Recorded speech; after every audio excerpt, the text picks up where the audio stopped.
Hey guys, and welcome to the mid-season finale of Grey's Anatomy Season 15 Promotional Picture Review video.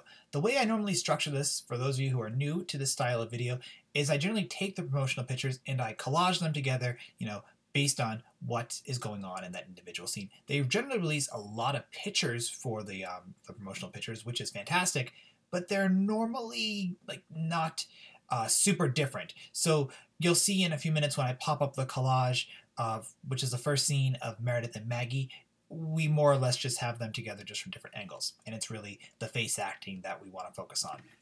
So anyway, the way I normally structure these videos is we have the collages, and then I leave a link in the video description for those of you who want to see the pictures in their full HD glory. But I also read the press release as well. So what we have here is, Seattle is hit by a huge windstorm and Grace Sloan becomes inundated with patients. Alex and Joe are stuck at home and decide to make the best of it by having a second honeymoon. Meredith confronts Richard about getting his life back on track.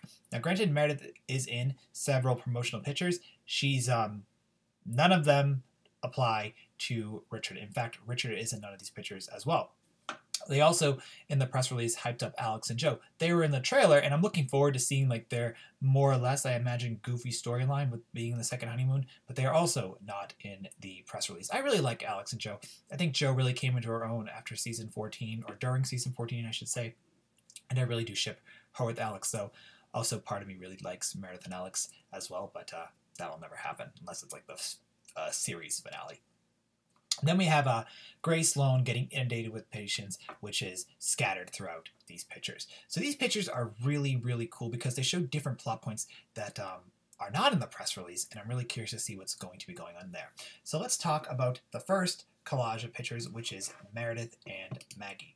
Now, it looks like Meredith is telling Maggie bad news, and my guess is the bad news is that Catherine is sick, and Maggie's reaction to it makes a lot of sense. I mean, she likes Catherine. Catherine is, her boyfriend's mother and, also her father's wife. So there's a big connection there to Catherine being sick. So I'm really curious to see how Meredith is going to tell Maggie the truth.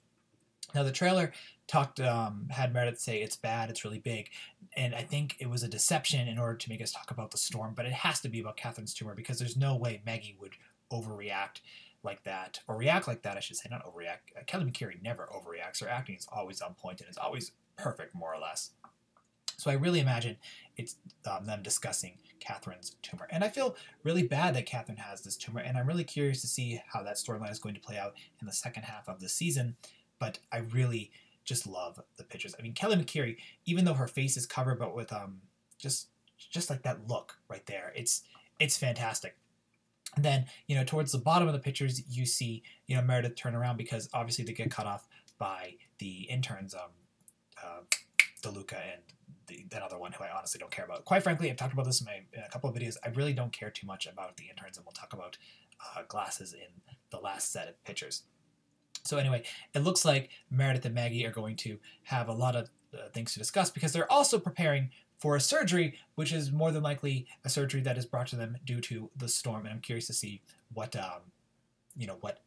ailment has affected that patient. Most likely it's an impalement, given the impalement palooza that was put in the trailer as well.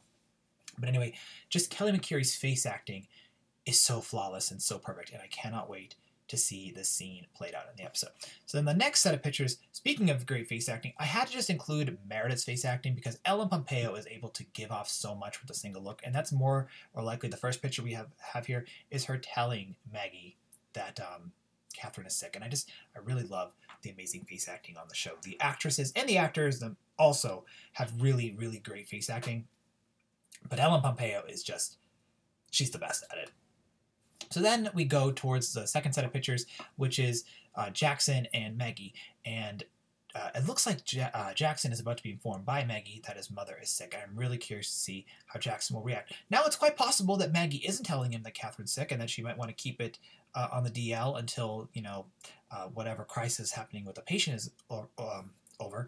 But I really bet she's telling Jackson that his mother is sick. But it's just unfortunate that the next picture isn't Jackson being sad, so that also makes me think it's truly a 50-50 shot. But Kelly McCreary, knowing this horrible, horrible news, maybe she's like, okay, I'll just keep it in, even though I'm lying to him, because their relationship is really rocky right now, and I'm really hoping that it doesn't end up being rocky, that they get back together. I can't imagine Jaggy breaking up. It's just, they're too strong. And quite frankly, with Catherine being sick, I think that the illness will at least keep them together until she's better, if she does get better. Then towards the bottom, we have the surgery happening, which is more than likely brought in, as I said earlier, from the windstorm and whatnot. And I'm really curious to see the discussion that's going to be happening with Maggie and Meredith. It's essentially Maggie and Meredith are the characters I really want to see interact, because the first set of pictures is all Maggie and Meredith. So now, like, all I'm thinking of is what's going to happen with Maggie and Meredith. And it's not even in the press release, which I find really weird. Like, you released like 7+ pictures of Maggie and Meredith together. You don't include anything about that in the press release. So I think that's a little weird with marketing. But I'm really curious to see, will this patient survive? What will the intern's comments during surgery be? And how will Maggie essentially display her emotions? Because Meredith, she gets her, she has to react later to what's going on. Like, she takes a while to process. Maggie's very quick. But nonetheless, I really loved all these pictures as well. Then we have, my favorite storyline that's going on this season is the Teddy, Owen, and Amelia storyline. Now, it looks like Chris Carmack and Nico Kim, or Alex Landy, excuse me, Alex Landy plays Nico Kim. It looks like we have Chris Carmack and Alex Landy, wow, talking to Amelia. And this is the only promotional picture with Amelia here. So I'm really curious, why she needed the ortho consult, because her patient, I'm not sure what's going on there. I mean, more than likely she's more than inundated because she's infatuated with Chris Carmack. She might be a little dismissive of him, but she also has admitted that she thinks he's attractive. So I'm curious what's going to be going on in that context. But what's interesting is she's nowhere to be found with Teddy, and I'm really curious how Teddy is going to get back to the hospital. Now, this poor guy that Teddy's dealing with has a license plate in his chest, and I'm really hoping that Teddy will save him. Teddy definitely needs a win here. But just the looks that Kim Raver can give is powerful. She's beautiful, and I feel her pain, and I feel her sorrow, and like I feel her wanting to tell Owen. And you can see that in the bigger picture on the right, where she is looking at him. It's Kevin McKidd, and speaking of Kevin McKidd, he's directing this episode, so I'm curious how much screen time he'll be able to get throughout this episode. Normally, when you're directing, you don't get as much screen time just because you're so focused on the directorial duties. But Kevin McKidd's been directing for quite a while with Grey's Anatomy, so my guess is he'll be in enough scenes. And my hope is that at least one of the final scenes with him and Teddy is Teddy has told him. But, just the 3 shots, you have her like, oh crap, like I need to tell Owen the truth right now. You have her, I'm so sorry shot, and then you have her, it's all going to be okay shot. And I love it. Now, Katerina Scorsoni, who just has the one picture here, she's a great actress and she's able to pull off the emotion, but I don't think, I don't know, her face acting isn't as impactful to me as Kim Raver. Again, fantastic actress, just I think it needs to happen in the moment. I think, breaking her pictures down is a little bit more difficult because you can never really tell because her smile seems to always be the same.